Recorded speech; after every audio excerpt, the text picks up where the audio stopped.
Jake Brown, it is a pleasure to have you here on the Simplifying Entrepreneurship podcast. I've been looking forward to this for a while. And it's great, Pete. I've been looking forward to it. I'm excited. Yeah. We've known each other for a year and a half or so now and have some back end conversations around being business made simple coaches and all of that sort of stuff. And I always love your takes. You've got a very unique mind. And I was excited to learn that you're writing a book and really excited to share some of those things around the book today on the podcast. Thanks, Pete. Yeah, looking forward to it. I've always enjoyed our time together. I always learn stuff, and then it's processing it and figuring it out and taking in the other information. And I love the way that you pull out things out of people. Like you always push me a little bit uncomfortable to where it's like I'm uncomfortable to where I learn, to where I grow, to where I have to change something about what I'm doing to be better.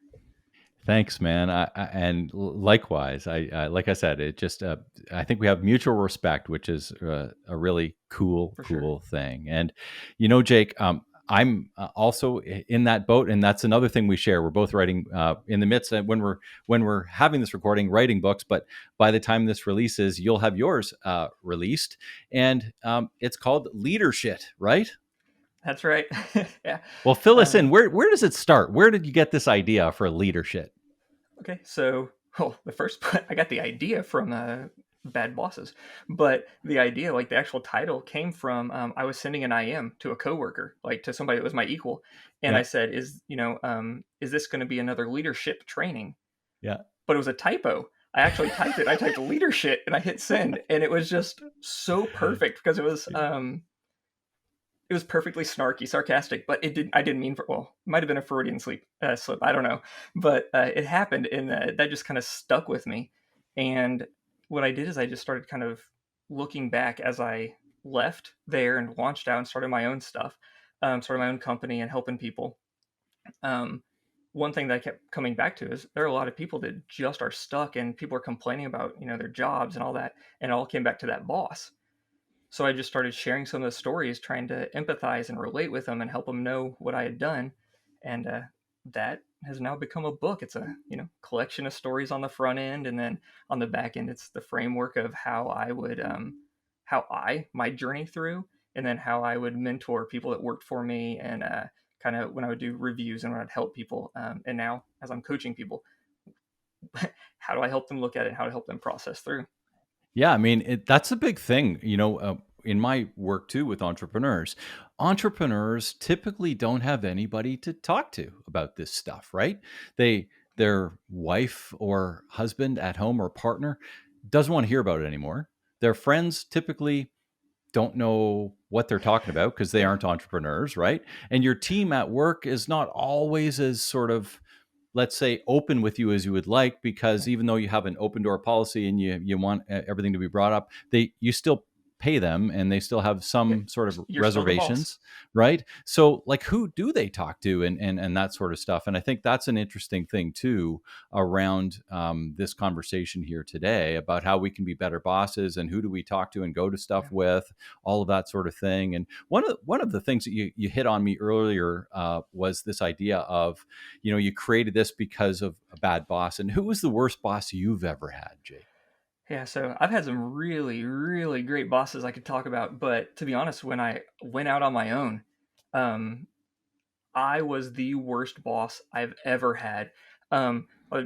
Working late hours, doing stuff I wasn't Hmm. qualified to do, diving in, making up things, failing, covering up things that I'd messed up, like just round and round. And I started looking at it and I thought, I am the worst boss. I am just abusing myself.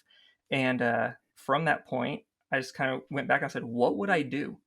And I actually sat down and every week started having a meeting with myself, my weekly planning. And I would pretend that it was like, okay, I'm showing up and I'm doing my weekly check in with myself. I kind of had this imaginary meeting. And from that point, I got back to like developing myself and had to put on that boss mode.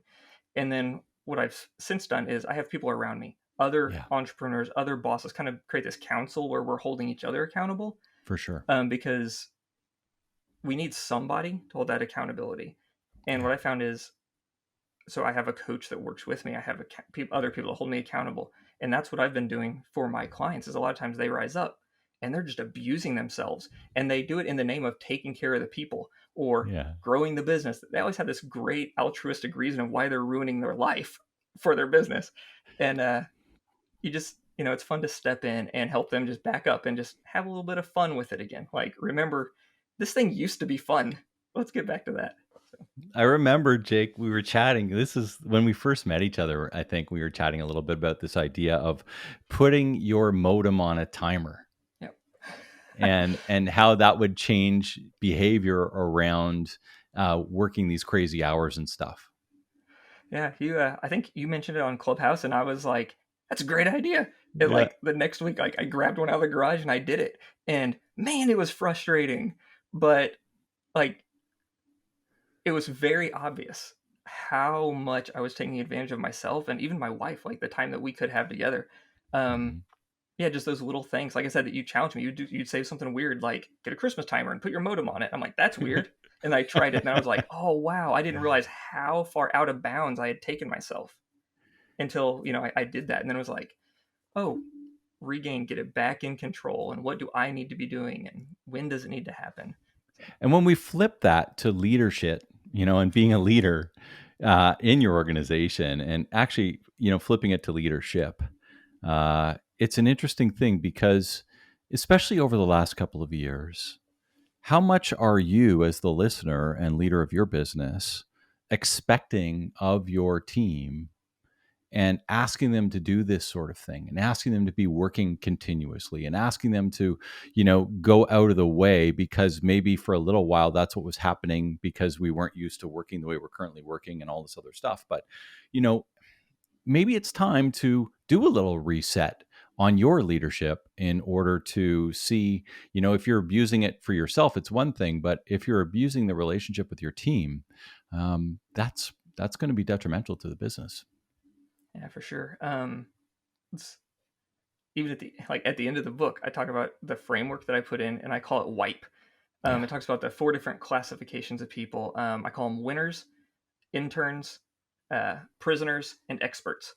And the idea is like you are one of those. At any given point, you can kind of take a quick assessment, on the scale and figure out what quad do you live in? Like where are you functioning and how do you adjust to that? What are the options you have in that space? But Why after don't you you know dig where into them, you are, Jake? Why so don't you well, dig in? Give us an example of okay. each one of those. So the idea is if you are the winner, that means you're aligned. The company, the leader, everything, you're aligned with what's happening. And at the same time, you're able and allowed to do your job. So it's a two by Mhm. two matrix. So Able and that's the allowed. winner. Hmm. So then you come down and say the intern. Well, you're aligned and you're super happy and everything, but you're not able to do it or you're not allowed to do it. So the idea, I like to think of this as it's the intern, is what I call it, but it's the puppy. You get Yeah. excited and you pee all over the kitchen floor. Like that's what you do.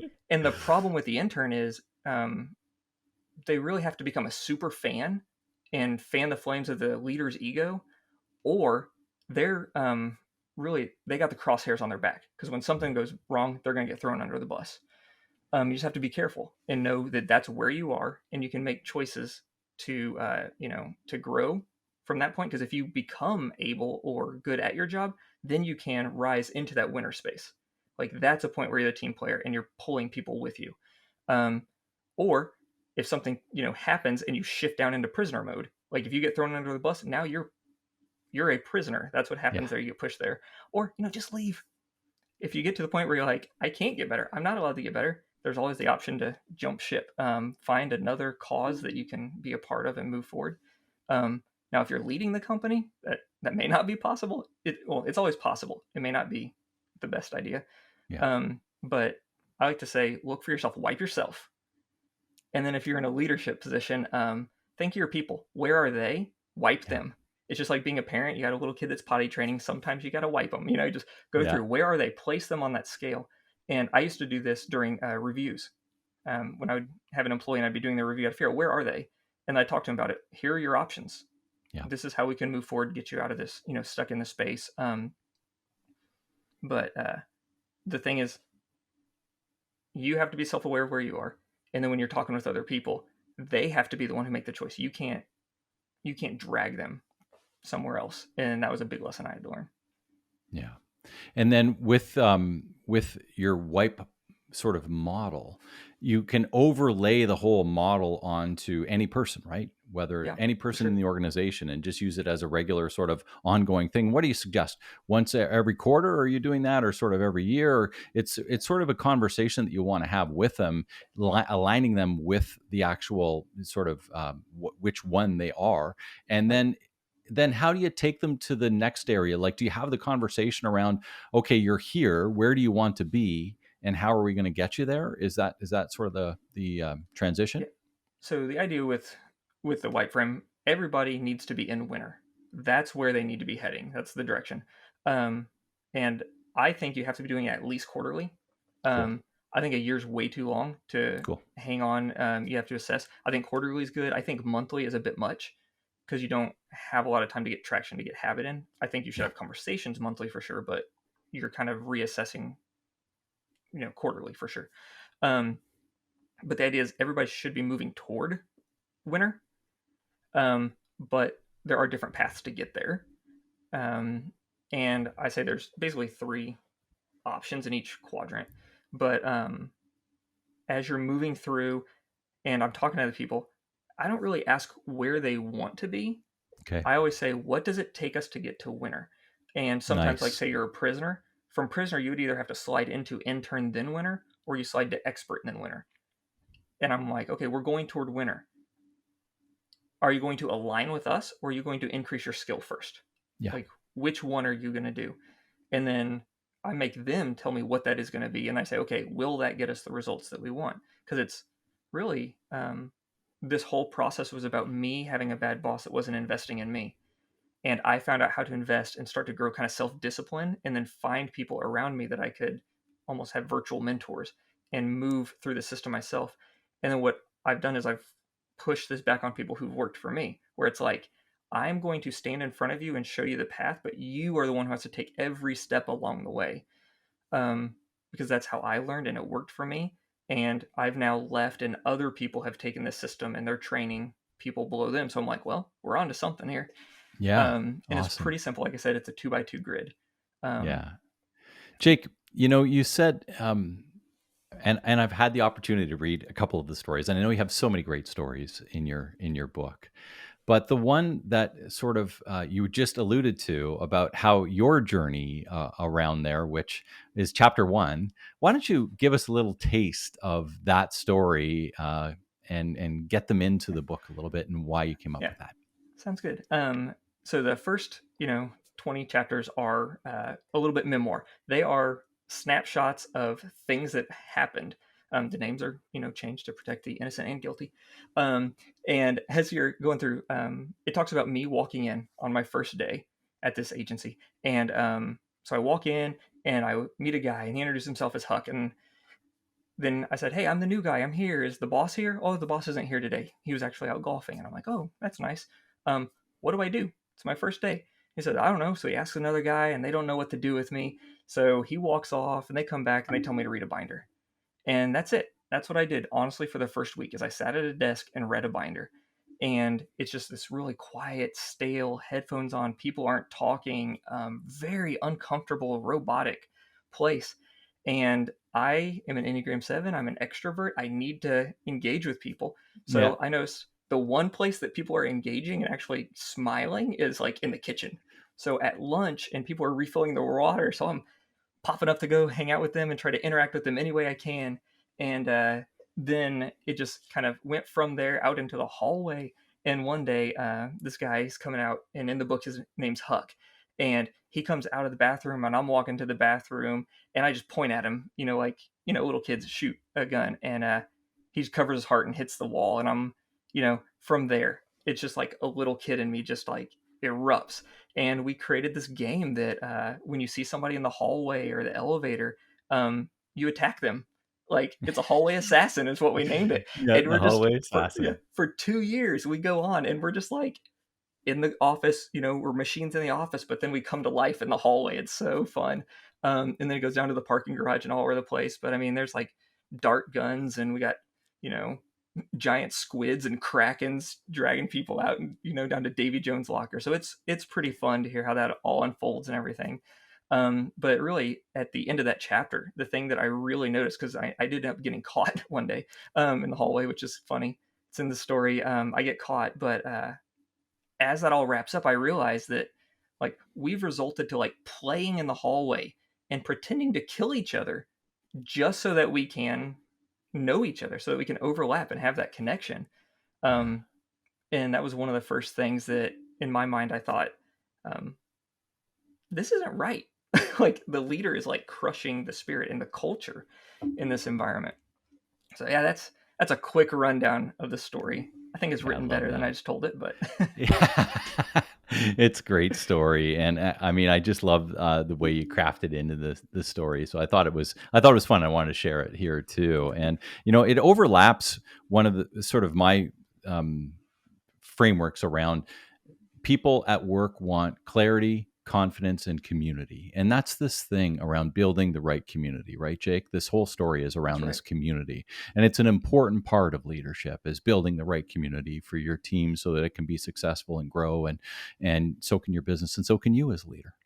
That's right. Yeah. And what's funny is with that fun, you know, so I had fun in the hallway, and we're just being goofy, being. I mean, really, it's like little kids out there, but we have fun, but that fun caused community. Yeah. And then since we had community, it actually I've gone back and there's a quote by Anne Frank that I love, and it says, "A happy person will make other people happy," Yeah. and it says, "No one who has faith and courage will die in misery." And I mean, her level is way deeper. But if you take that into work, like a happy person will make others happy, and no one will die who has faith, faith and courage. Um, and I think about that, and I'm like, you shouldn't be miserable if you No. have those things. So it's like that fun starts that community and that spark of joy, which can then lead to, um, you know, the communities can gather together. That gives you hope, and then from hope somebody has the courage to step up and lead, and that's where growth happens. And then eventually more people start following that path. And like I said, for me it all started accidentally. I mean, it's kind of how I was wired. Like fun is how I survive. um, but yeah, like you said, that community is important. Otherwise, uh, in my white method, that expert is the person who's great at their job but they're not aligned with anybody else. They're in a silo. Yeah. And basically, I mean, they're leaving.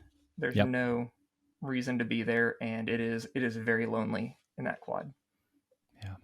Yeah, it is, and nobody wants lonely especially these days. Well, nobody ever Yeah, does, but it's a bad place to be and a bad place to have as the culture of your business. for sure. Thanks so much for sharing your stories and the wipe method, Jake. And I want to reach out.